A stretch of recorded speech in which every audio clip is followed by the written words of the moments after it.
ನಮಸ್ಕಾರ ವೀಕ್ಷಕರೇ, ವಿವ ನ್ಯೂಸ್ಗೆ ಸ್ವಾಗತ. ಇದು ಸುದ್ದಿಗಳ ಡಬ್ಬಿ. ತುಮಕೂರಿನಲ್ಲಿ ಮುಂದುವರೆದ ತುಮಕೂರು ದಸರಾ ಆಚರಣೆ ವಿವಾದ. ಜಿಲ್ಲಾಧಿಕಾರಿ ನಾಗರಿಕ ದಸರಾ ಕಮಿಟಿ ನಡುವಿನ ಸಭೆ ವಿಫಲ. ತುಮಕೂರು ಜಿಲ್ಲಾಧಿಕಾರಿಯೊಂದಿಗೆ ಮಾತುಕತೆ ನಡೆಸುವಂತೆ ಸೂಚಿಸಿದ್ದ ಹೈಕೋರ್ಟ್. ಹೈಕೋರ್ಟ್ ನಿರ್ದೇಶನದ ಹಿನ್ನೆಲೆಯಲ್ಲಿ ನಡೆದ ಸಭೆ ವಿಫಲ. ನಿನ್ನೆ ಜಿಲ್ಲಾಧಿಕಾರಿ ಕಚೇರಿಯಲ್ಲಿ ನಡೆದ ಸಭೆ ಒಮ್ಮತದ ನಿರ್ಧಾರಕ್ಕೆ ಬರಲು ವಿಫಲವಾದ ಸಭೆ. ಸರ್ಕಾರಿ ಜೂನಿಯರ್ ಕಾಲೇಜು ಮೈದಾನದಲ್ಲೇ ದಸರಾ ಆಚರಣೆಗೆ ಅವಕಾಶ ಕೋರಿದ ನಾಗರಿಕ ದಸರಾ ಸಮಿತಿ.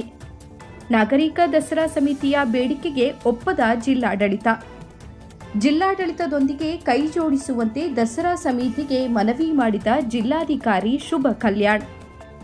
ಸರ್ಕಾರಿ ಜೂನಿಯರ್ ಮೈದಾನದಲ್ಲೇ ದಸರಾ ಆಚರಣೆಗೆ ದಸರಾ ಸಮಿತಿ ಪಟ್ಟು. ಇಂದು ಮತ್ತೆ ಹೈಕೋರ್ಟ್ನಲ್ಲಿ ದಸರಾ ಸಮಿತಿಯ ಕೇಸ್ ವಿಚಾರಣೆ. ಕುತೂಹಲ ಮೂಡಿಸಿದ ಹೈಕೋರ್ಟ್ ತೀರ್ಪು. ಕೋರ್ಟ್ ತೀರ್ಪು ನೋಡಿಕೊಂಡು ಮುಂದಿನ ಹೋರಾಟ ಮಾಡಲು ಮುಂದಾದ ನಾಗರಿಕ ದಸರಾ ಕಮಿಟಿ. ಇನ್ನೊಂದೆಡೆ ದಸರಾ ಸಿದ್ಧತೆ ಶುರು ಮಾಡಿದ ಜಿಲ್ಲಾಡಳಿತ.